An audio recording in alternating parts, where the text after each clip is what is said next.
پلاره درته ویللی هم نسم خو درته به ووایم پلار زوی دې شته د نه زوی دې حلال کړی د چا حلال کړی استاز حلال څه وایې هلته یې دفن کړی د ورسه پلار ته په دوه لګېږي ما علم پسې رالیږلی دا حلال کړی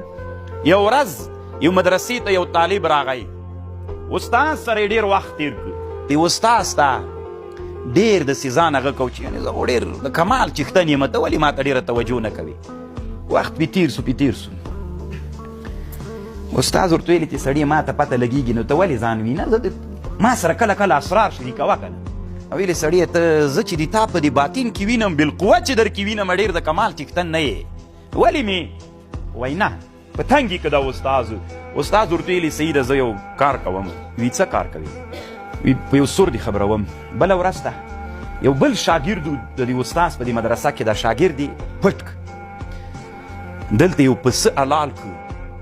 او دا پسه یې بوجۍ کې واچو نو په دې وخت کې د شاګرد راننوته دا چې ډېر غوښتنه کوي چې ما په رازونو خبر کړه چې راننوته نو چې وی که ته استاز وي دا څه کوې وی دا مې پلانکی شاګرد حلال کړو غوسه مې ورته راغلې وی څه وایې وی وی چېرته دې واچوي دې بوجۍ کې مې اچولی ده او ته کوشش راسره وکړو چې همدلته یې کوټه کې دفن کړو وی زه صحیح ده جای راغوچ که دفن یې کړه ډېر وخت ووته د شاګرد پلار مدرسې او مکتب ته راغی او د استاز ته ویلي چې د ما زوی وي بس بلکل ښه د سبق وایي روان ای بېرته رخصت کړه چې رخصت یې کړ وروته او د پلار ته ویلې پلاره درته ویللی هم نسم خو درته به ووایم پلار زوی دې شته د نه زوی دې حلال کړی د چا حلال کړی استاز حلال څه وایې هلته یې دفن کړی د ورسه پلار ته په دوه لګېږي ما علم پسې رالیږلی دا حلال کړی بادشاه ته ورغی حکومت ته عریضه یې وکړل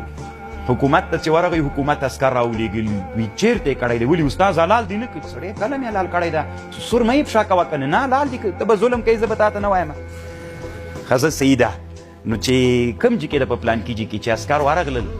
جای چې رالوڅ کړه چې بوجۍ راوایسته چې په څه پکې پروت او شاګرد ته خبر ولېږه اصلي شاګرد ته وی راوځه چې راووته پلار ته ویلي وي دا دې زوی د که بل څوک وایي وی اصل ما امتحان کو ته ما نه غوښتنه کوله چې ما سره هم لږ اسرار شریکوه نو دا مې یو سر ورسره شریک کړه افشا یې کړه